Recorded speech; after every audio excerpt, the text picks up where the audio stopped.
Good afternoon, everyone. Welcome to Midday Magazine for this July 26th, 2023. Have your host, James J. Maloff here. At 3:30, we're going to talk with Ann from the ODC. Looking forward to hanging out with her. Right now, our friend Lance Pliml, Wood County Board Chairman, joins us. Good morning, Lance, or good afternoon. Yeah, good morning, James. Great to be here. Yeah, good to have you here. Thanks for being here, Lance. And, of course, a big shout out to our friends at Wisconsin Rapids Community Media. Appreciate the gang over there. Do yourself a favor. Go to YouTube, type into your search bar, Wisconsin Rapids Community Media, subscribe to their page, and keep up on all the great things that they are doing over there.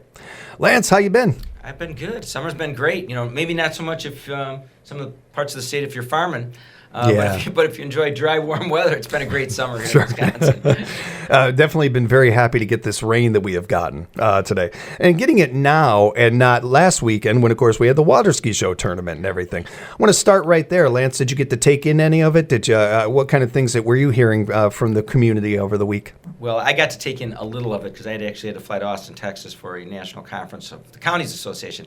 However, you know, that water ski tournament is just tremendous economic boost to our area. We've had people who've skied in that tournament who've moved businesses here. The participation of both community businesses, the other charitable organizations, and just volunteers who pitch in with help to run it. You know, it takes a lot of people to run a tournament of that magnitude. And I'm sure you heard it on some of the broadcasts. If you were watching, it was streamed. It is the largest water ski tournament in the world. And, you know, certainly kudos and a shout goes out to the aqua skiers for running this tournament for over half a century.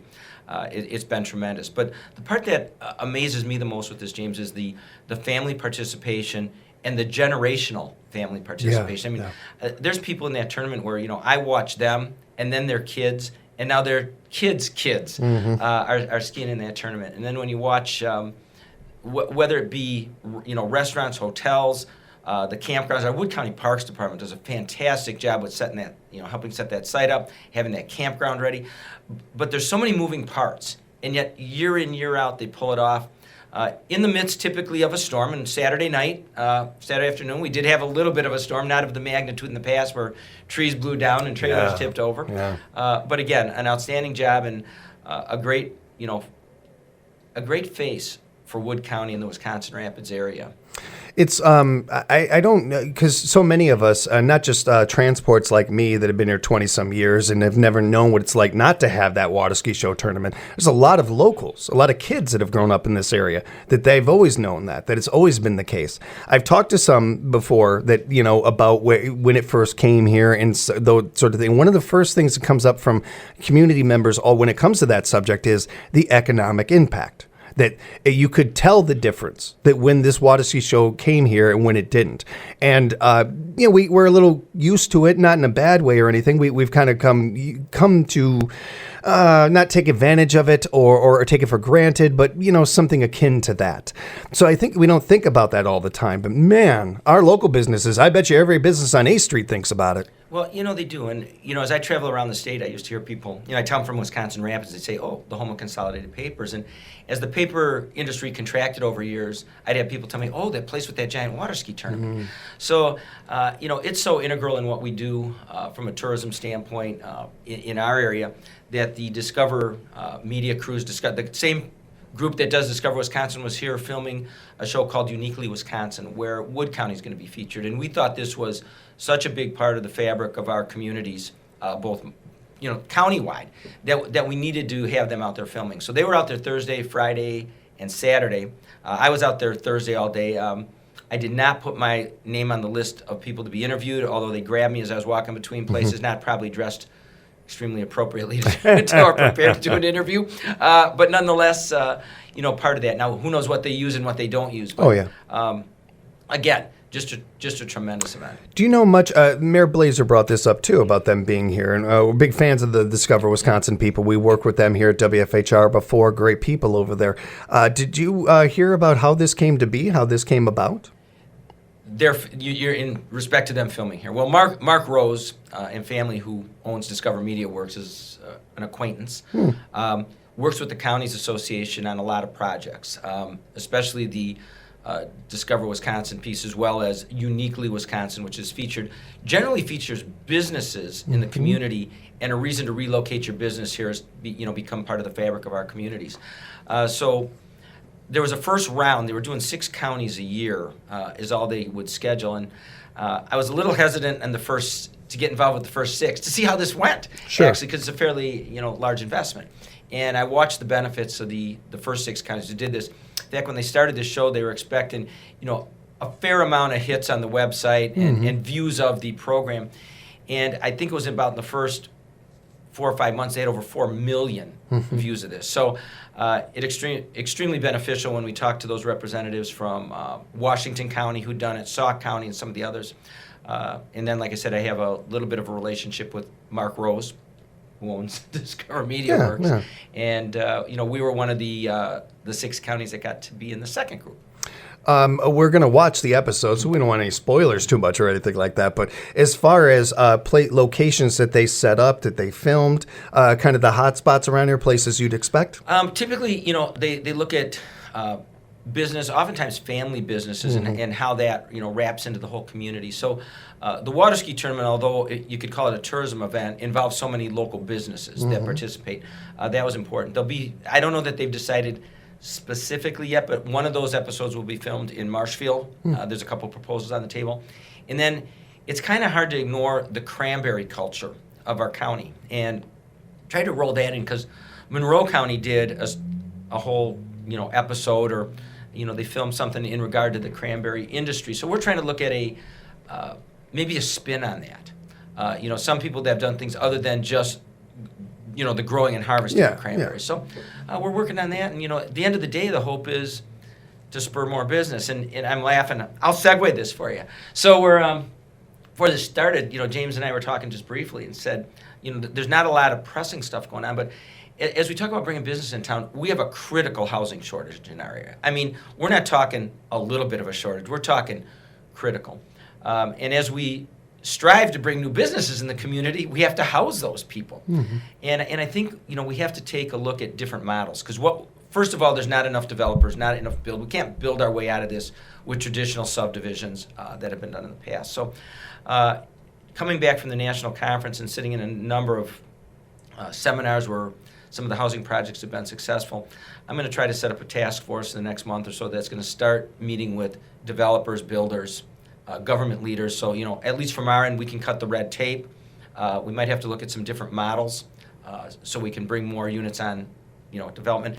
And then the key always, they say affordable. Well, explain affordable to me. We were talking to some counties in California. They said, well, that means anything under $500,000.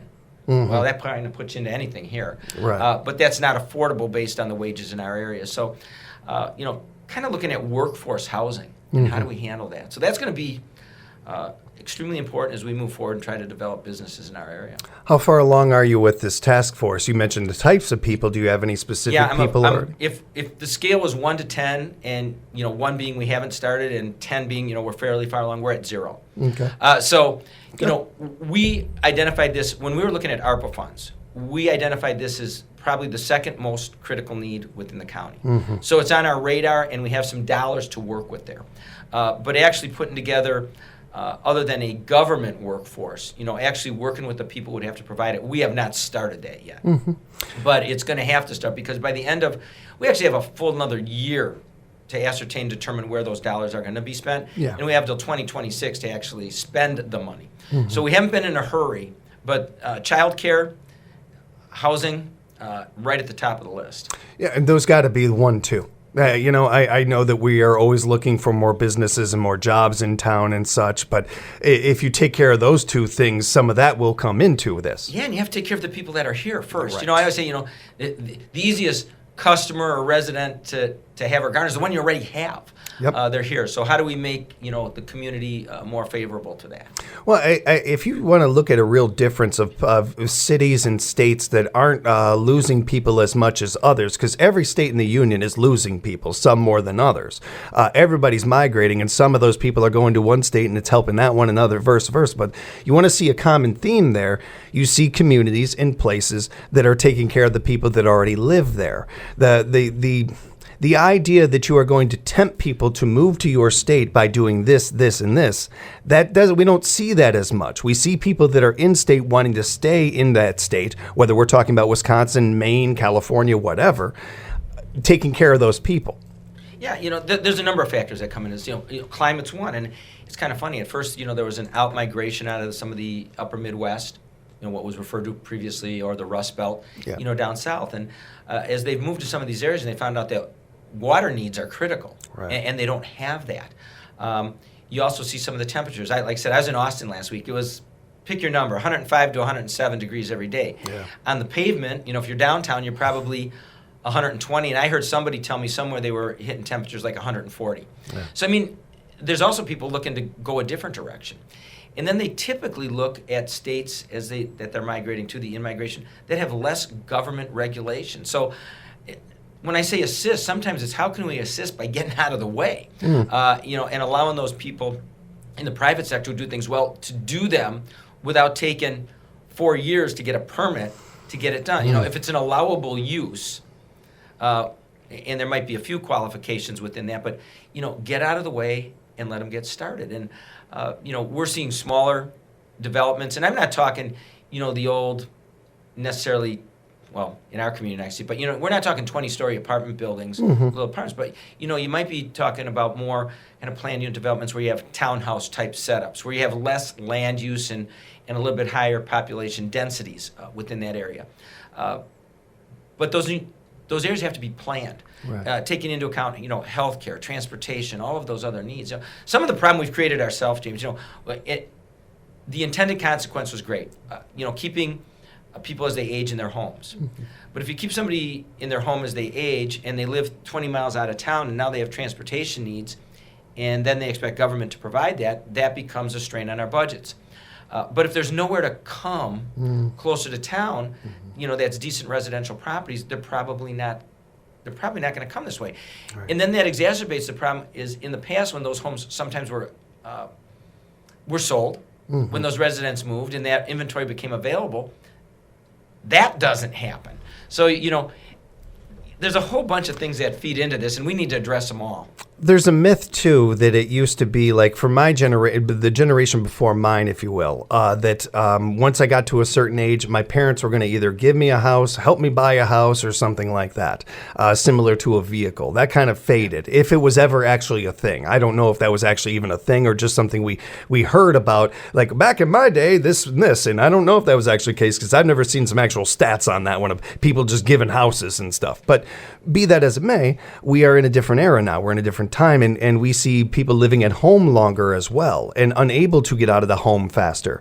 So certainly pay is an issue with this as well. The housing market, you're right, Lance, there's no magic bullet for this. There's no one-trick solution.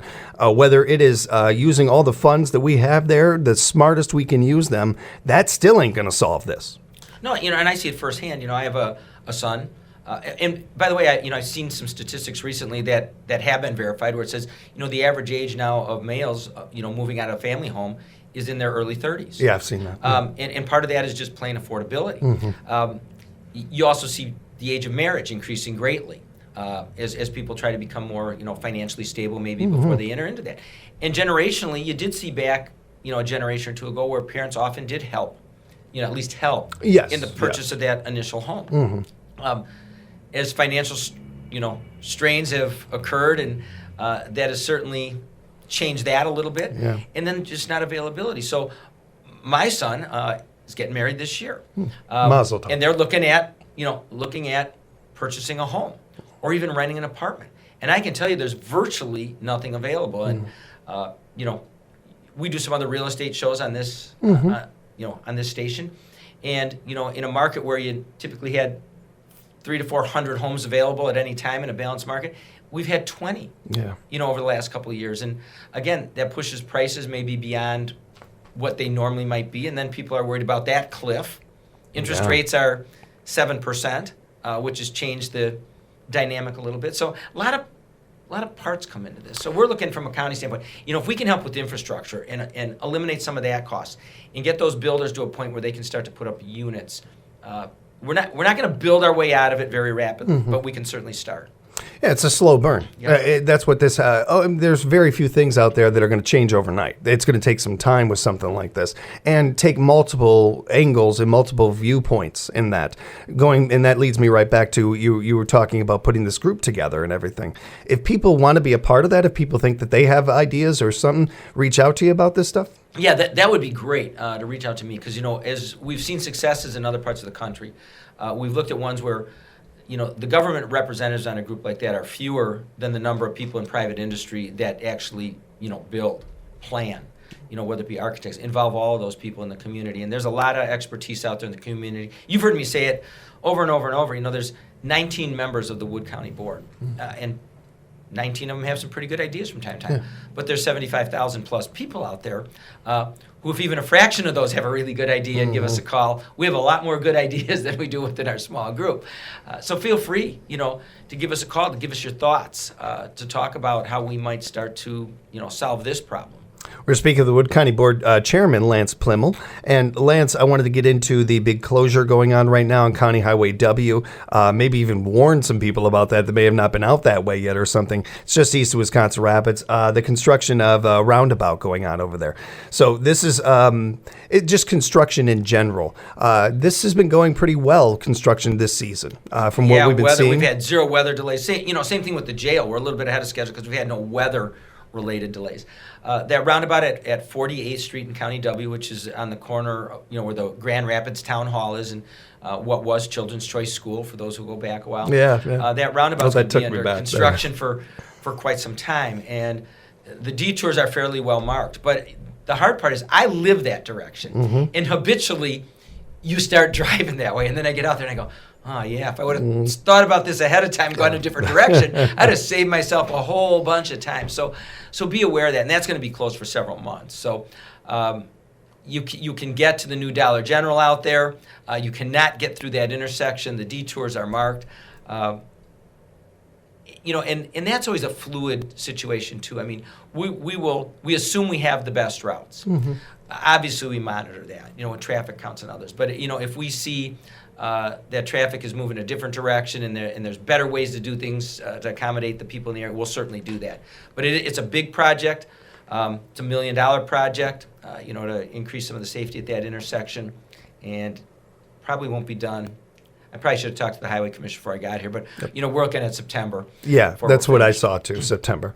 And other construction, and you mentioned the jail, all of this, not only on time, but a little bit ahead of schedule with some of these things, as Mayor Blazer was telling us last week. Yeah, we've been pretty lucky. Like I said, unless you're, need the moisture because you're, growing crops, which is pretty important in our area too. Although we have a lot of irrigated land here. However, yes, when you don't have those big storms, those rain delays where everything's a mess the following day, and I shouldn't even say it because it's like we don't have any wood to knock. Yeah. As soon as I say it, we're gonna have a big storm. But we've been pretty lucky to this point. Lance, one of the other things that I wanted to get into with you was being a board member. And the importance of this.